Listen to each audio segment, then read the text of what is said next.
Okay, excellent. It's one of those mornings. Okay. Oh, I'm hanging up on you now. You're gone. Okay. Questions, thoughts about this week? Doing good? Hanging? Okay. I haven't been able to be on the boards. I only was able to do this by, well, you don't need to hear the long drawn out thing, but I don't have a way on my phone to get to the Moodle thing without going through a Facebook messaging and opening it, and then it takes me to a weird site. So I haven't been able to post and haven't really been up to it, to be honest, since I've been in the hospital. Well, But I'm here hoping that I'll get some brownie points for not posting for several days. you don't need brownie points because you did start. And so, this is one of those buys. I don't know how to spell that. I think it's BYE, but I know in school that like in college and grad school, if you got a certain grade or something came up, or if it was getting to be towards midterms or finals, we'd have what they call bye weeks, BYE weeks. Yeah, is that right? And that meant, don't worry about it if you don't have to. So you're in a bye, not a BUY. You don't have to buy anything. Your illnesses, they always warrant a buy, not to worry. It's okay. I figure I could participate as much as I could, but they constantly interrupt. There's always someone coming in the door. So, if I go away, that's why. You're okay. Are you doing okay? I think so. I think I'm doing better. Although the doctor told me yesterday that I'll have to be very careful at home, that I could have problems for weeks, and that I'll have to be very careful with my diet. Because it was the gallbladder that caused pancreatitis, putting a gallstone in the pancreas where it blocked the duct, and then your pancreatic enzymes are supposed to be 400. Mine were 4,000. So it was just dumping the enzymes in there, and that's what made me so ill and inflamed the pancreas. It was very fast. Like, I went to work that day, and within a couple hours, I was like hospital bound. So it was very strange. So anyways, thank you guys for your prayers. And I didn't come in to talk about my problems. I just thought I would try to show up if possible. Well, we're glad you're here. Well, I can tell you a little bit about what we're doing next week. Would you like to hear that? So I can't see you in just a moment because I'm gonna switch over screens here. So next week, one of the things I'm gonna give you is a model for addressing conflict. And the questions will be, which of your responses about your conflict that you've been working with, which of your responses disturb or bother you, which will be the hardest to follow through on. Those are the questions in that one. I'm going to go back to the second one, and then I'll go over and look at the materials as well. I have a question about the final paper. I don't know if I asked before or not. I've been kind of honing in on the conflict that was about the Christmas event and Santa Claus and the burning of the suit and all of that. But when we do the final paper, am I allowed to take the other conflict with the Christmas tree and whatever we're supposed to do? Am I allowed to apply it to that? Yeah. So the final paper is going to be taking your assignment, is going to be taking the conflict you've been working with and putting all these pieces that we've been learning together, and then say, if this is an ongoing conflict or has the ongoing, because remember, we've got our individual conflicts, but there's more than that going on, right? So it's going to, you'll have the opportunity, even though you may not be in a position to deal with it, to write a prescription, if you will. If you were in that the place like Cody, when you're in that pastoral place where you get to address it, then you're going to be doing the diagnosis and what your plan could be, and then we're going to talk, I think it's in 2 weeks, about self-care and how we, in all of this, because that's so important. So part of that then will be, how will you be taking care of yourself? What is that going to look like for you? Accountability partners, because that's a huge part of that. And Tanya and probably Darren as well, part of that is, will be for you, even though you may not be the one, or no, I say it this way, particularly because you're not the ones that will be seeing it through. It's who's going to be there for you, who are those people who are going to give you the kind of support that you're going to need in all of that. Yeah. Yeah, thank you for reminding me. I need to get that up there. Yeah, we're going to talk next week about discussion, debate, and dialogue, what the differences are with that. Let's see what else. Let me go to. What is? Go ahead, Anna. What? So there's discussion, debate, and dialogue. It's how we talk to other people, especially over difficult topics. And so often we will, I don't know, say Tanya and I are having a disagreement about whether the youth should go on a mission trip or not. And I'm a parent, and I might say, Tanya, our children should not be going on that mission trip. COVID is still out there. It is not safe to do. And then Tanya can respond to me in any number of ways, but she might think, well, let's have a discussion about this. And there's another piece, and I know this is in my book. I don't remember what chapter, if you've read it yet, but it's how to really have a meaningful conversation. And when there's a disagreement, that it's maybe if I explain what I'm trying to say better, you might, I might get my point across, and that you expect the other person to do the same. So now we're having a bit of a discussion, because I'm still trying to get you to see my way, right? I'm trying to get you to come over to my way of seeing things. The way we handle that in my household is, oh, you don't agree with me? I don't think you heard me correct, or you understood what I was saying. Let me repeat it. Here, the third time, I will repeat it slower. Oh, maybe you really can't hear me. Let me tell you what it is. Okay, so that's this kind of discussion. And when we get to debate, then it really is this whole sense of, well, Tanya, I really think that for this reason they shouldn't go. And then Tanya would just rise to the occasion, and she'd say, but Chris, this is why we should go. Well, no. And so now you're going to make your cases. And, that's even more, let me get you to my side. But when you're having dialogue, dialoges, logos is the Greek. Dia is having, it's like through, about, with. Logos is it's reasoning and it's conversation, literally, well, all of that in the Greek, it has all those connotations. We tend to think of logos as word, and in John, the word became flesh, that's logos. So, but it has all these different meanings. So what we're trying to do is say, okay, what is happening, and how can we come to a meeting of the minds, even though that meeting of the minds may be nothing like what it's in our mind right now. When every time I have a staff, and have had a staff for probably 20 plus years now. Yeah. I may have told you all this. I bring the people around me who I believe have the different skill sets and talents to round out what I bring to the table. And so I expect you to put whatever it is that you bring on the table, and explain what that is. So, but each one of us brings our own perspective to that. And all of us have to set it on the table. We give up ownership of what it is that we brought, and then we let the Spirit take it and fly with it. The problem becomes when we are holding too tightly onto what we think, and not allowing it to become what it could be.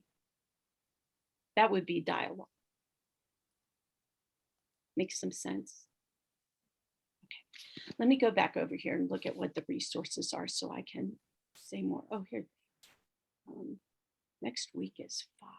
Okay. So yeah, how to diffuse an argument, dialogue, debate, discussion, a model for addressing conflict,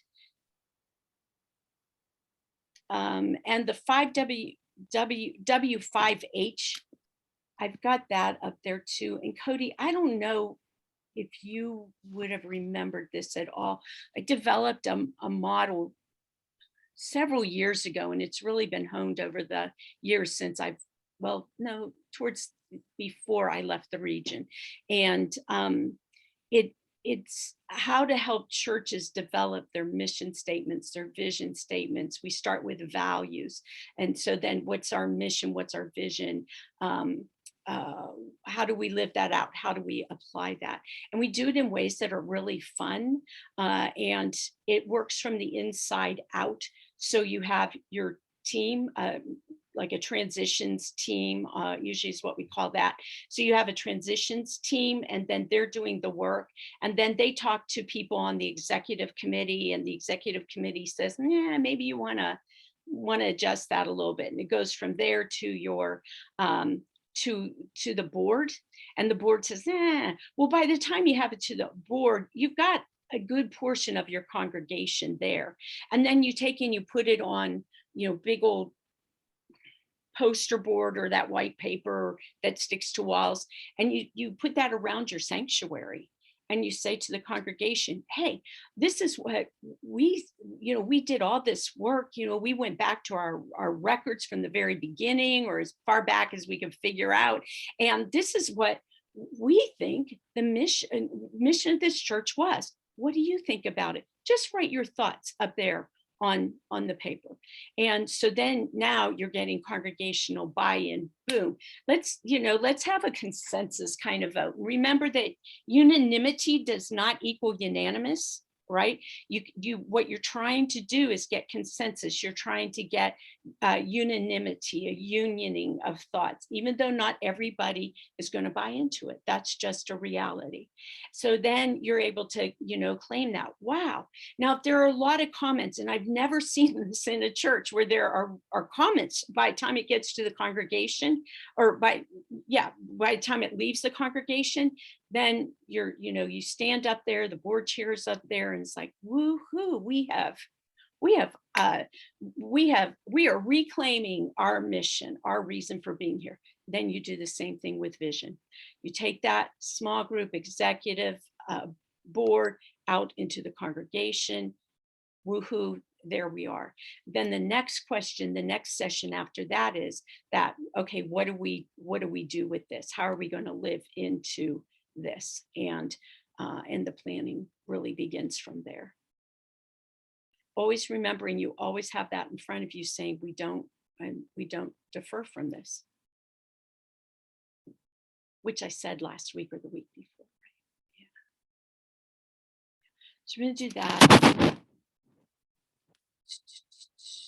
So yeah, then nope, that's week 6. Week 6 is fun. Conflict styles assessment. What's your leadership styles?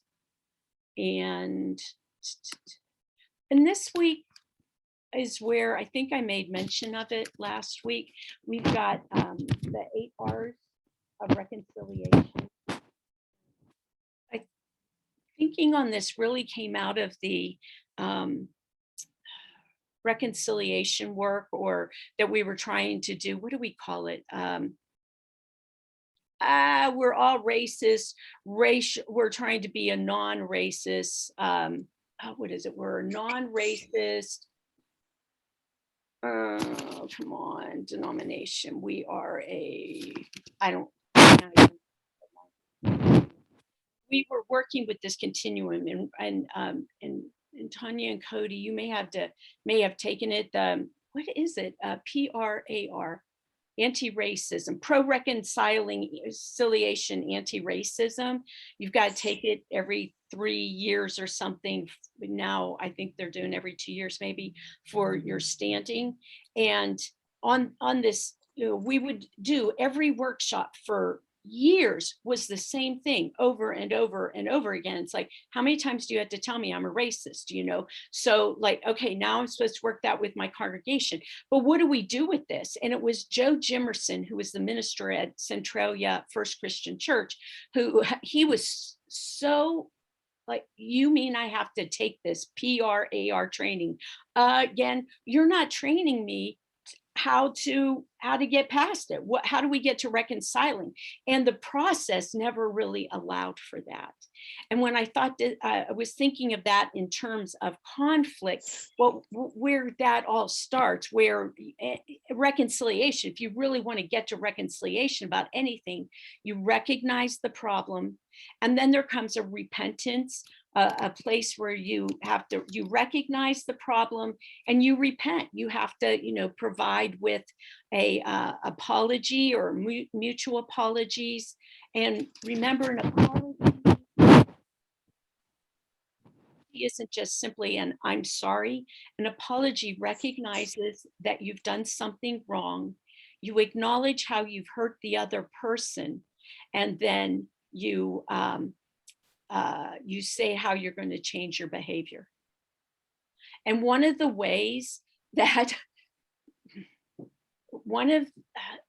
ways mm, mm, you can recognize or a detail, or, I'm trying to find the language I want to use, because when you see this in people, I don't want to say they're pedophiles, but if you look at somebody who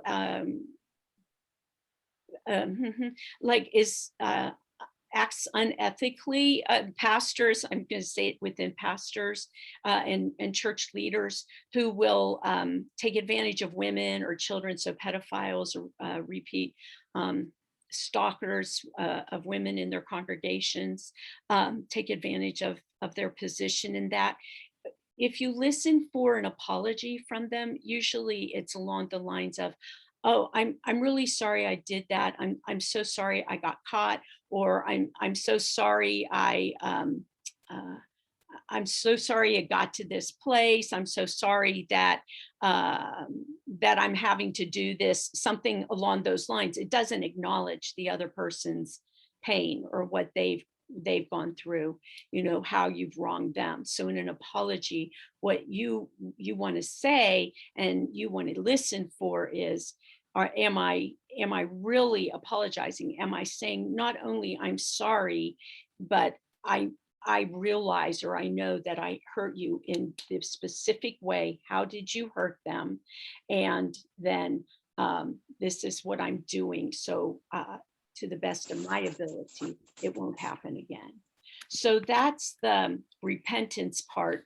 And then there's receiving. You can't have reconciliation unless the person, or you, as a case may be, receives that apology, and then you release it. You begin to say, okay, I can move on from this. And when you're able to do those pieces, then you can have a reunion. Then you say, okay, I'm willing to try to have a relationship with you again.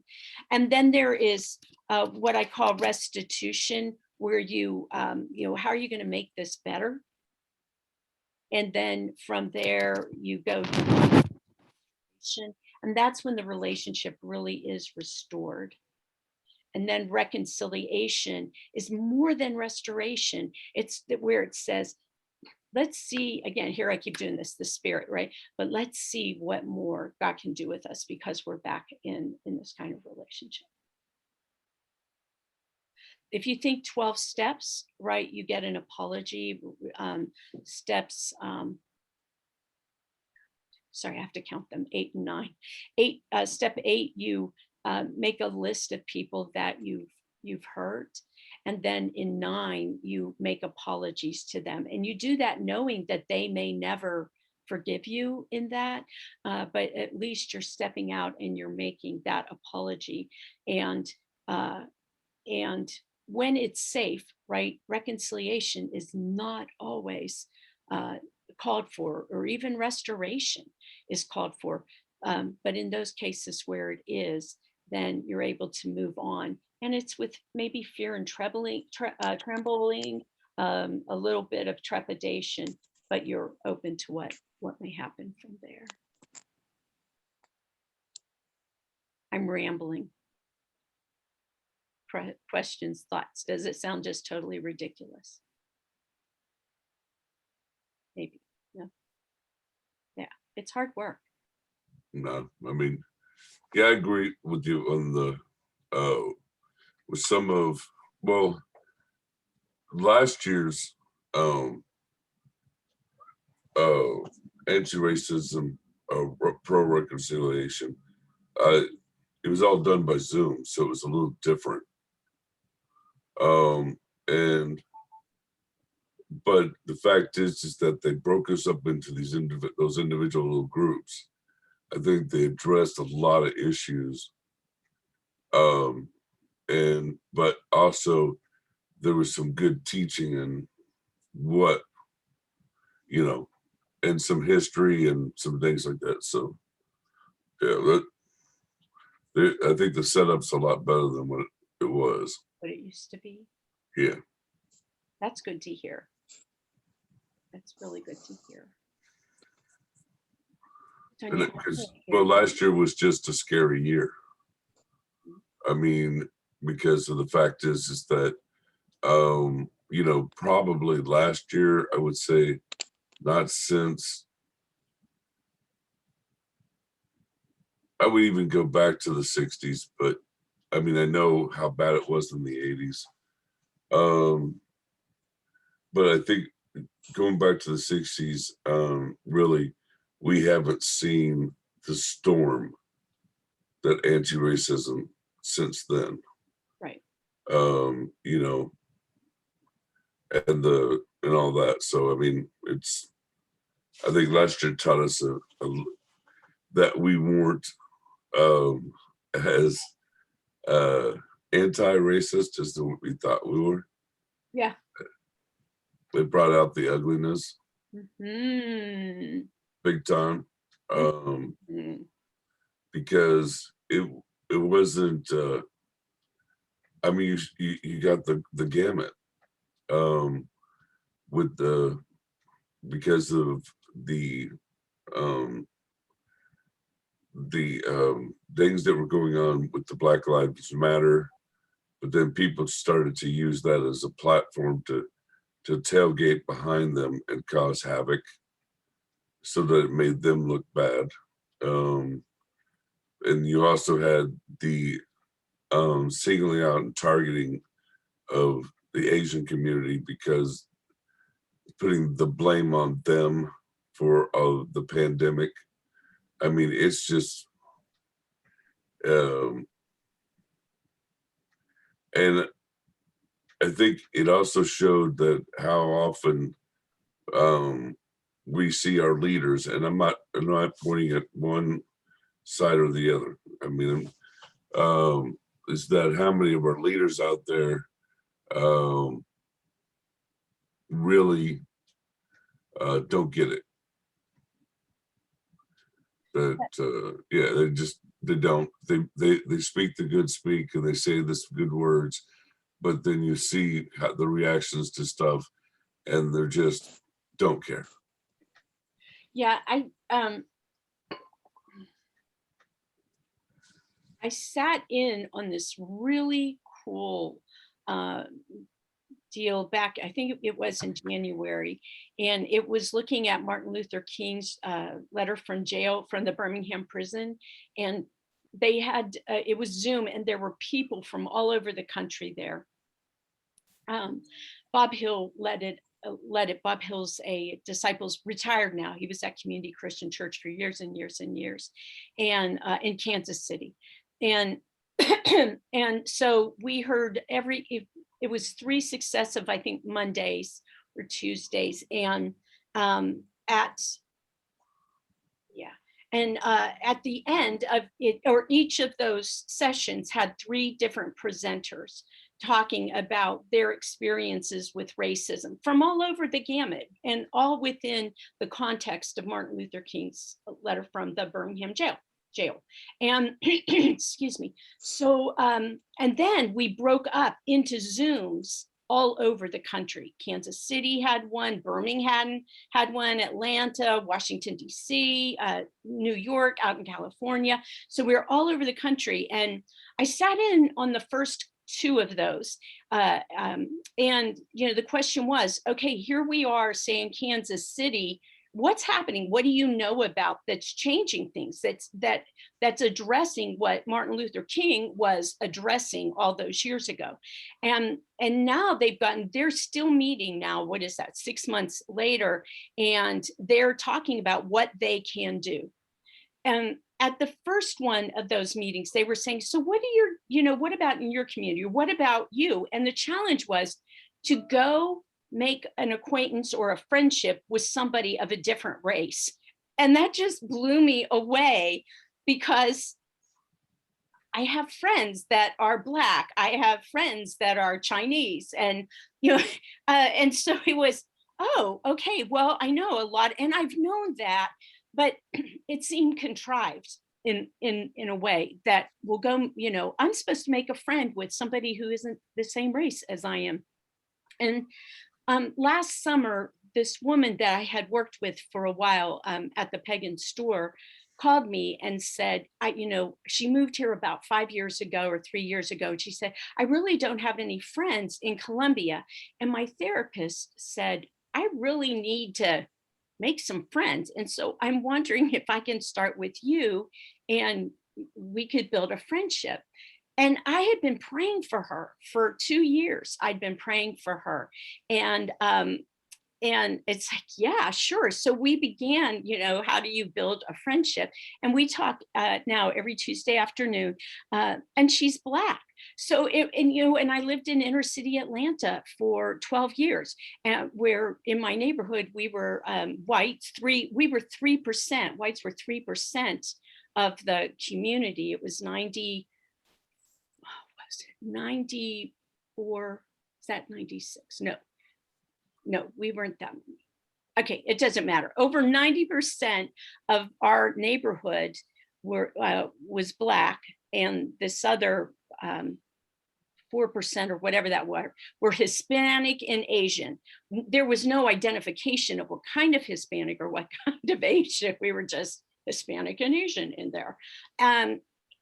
My children were the only white kids in a couple of their grades and all of that. And when we moved to Loganville, Georgia, for Bill's first pastorate, there were no Black children in the schools, no Black families that we know of. And our Shannon, who would have been in about third grade there, said, Mom, I miss Black people. Where are they? It was like, okay, well, it's called diversity, and it is not here in Loganville,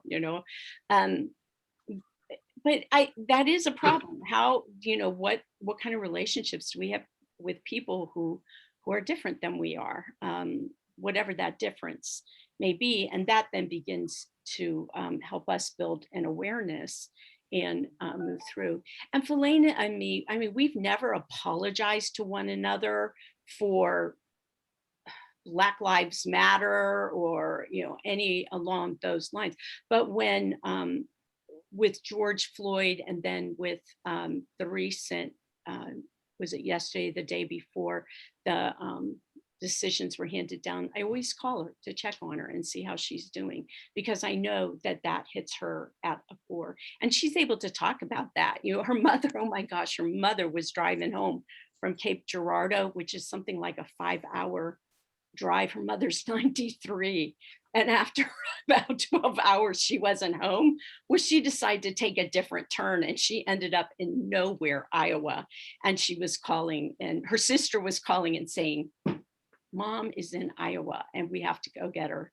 And Felena said, okay, but just watch, because you remember, we're talking backwoods roads, and we're not exactly the color of the folk that are there. She knows full well about targeting. And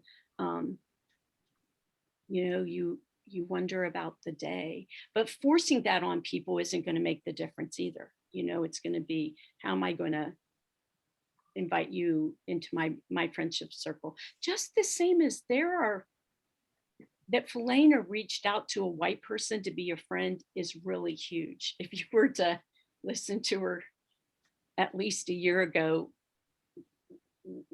ranting and raving about white people and what we're capable of. Yeah. So the divides continue. Fifth Street Christian Church here in Columbia, a historic African American congregation. I went there one Sunday as area minister, and in most African American churches, and all the disciples ones in Missouri, they invite you to come and sit up front. When you're a pastor, you sit up front on the chancel on the platform with however many ministers may be there. And so James Kimbrough was preaching that Sunday, and there I am up there, and he's talking about, actually, I wasn't there officially. I was on vacation, and I wanted to go to church there, and because I love the music, and I just wanted to sneak in and sneak out, and he called me out and had me up there. And he talked about how whites have suppressed the Black culture and why the need for a Black church and what they were doing about identity. And I just sat up there going, oh my gosh. So, how do we do that? Conversations, intentional work. Yeah, right. Yeah. Okay, now I've expounded, I've gone to preaching. I'm really sorry about that. I've shown my bias in all of that as well. 9:40, last chance for questions, thoughts. Cody, you want to go play with your babies? Yeah, I don't blame you. I can't hear you. Yes, it would help if I unmuted. Yeah, she started crawling last week, so now she's following us around everywhere. Awesome. So Awesome. Very good.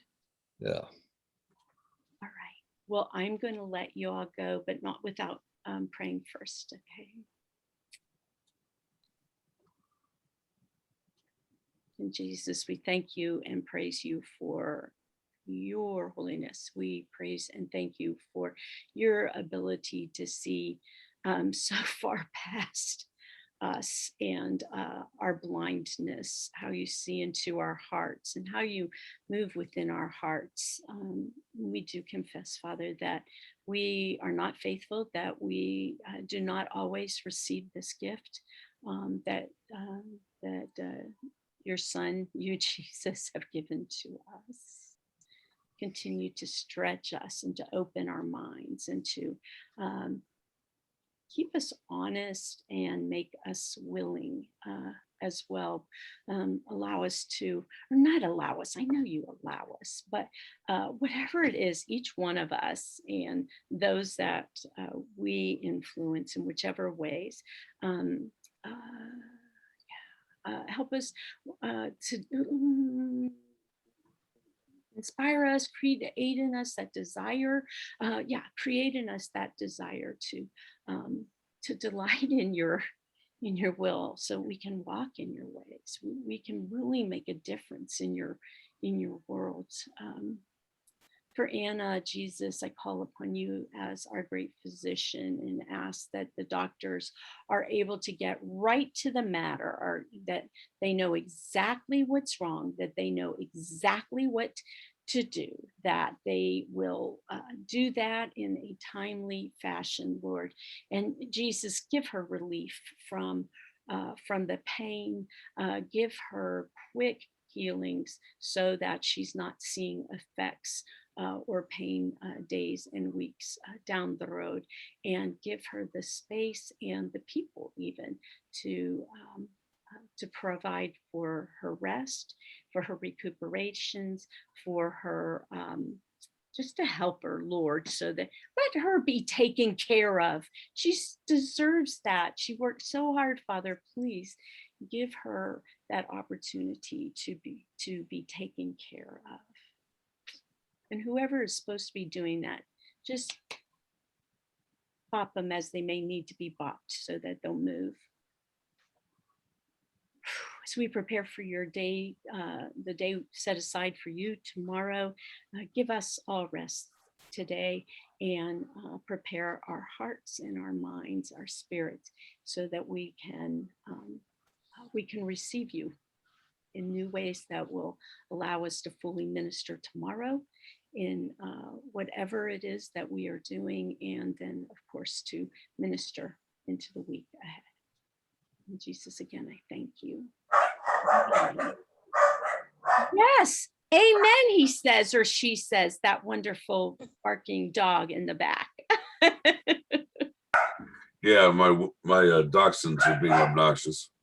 That is okay. That is okay. All right, I'm leaving y'all. Bye. Thanks. Have Bye. a great week. Bye. Thank Hey, you. good luck, Anna. Get to feeling better. Thank you. Yeah, thank Thinking you. of you, Anna. Yes, Thank you very much. Thanks for all your prayers. they continue. I don't know how to close this out. I'll close you out. Okay, I'm shutting you out. You're gone. Okay. Okay, bye.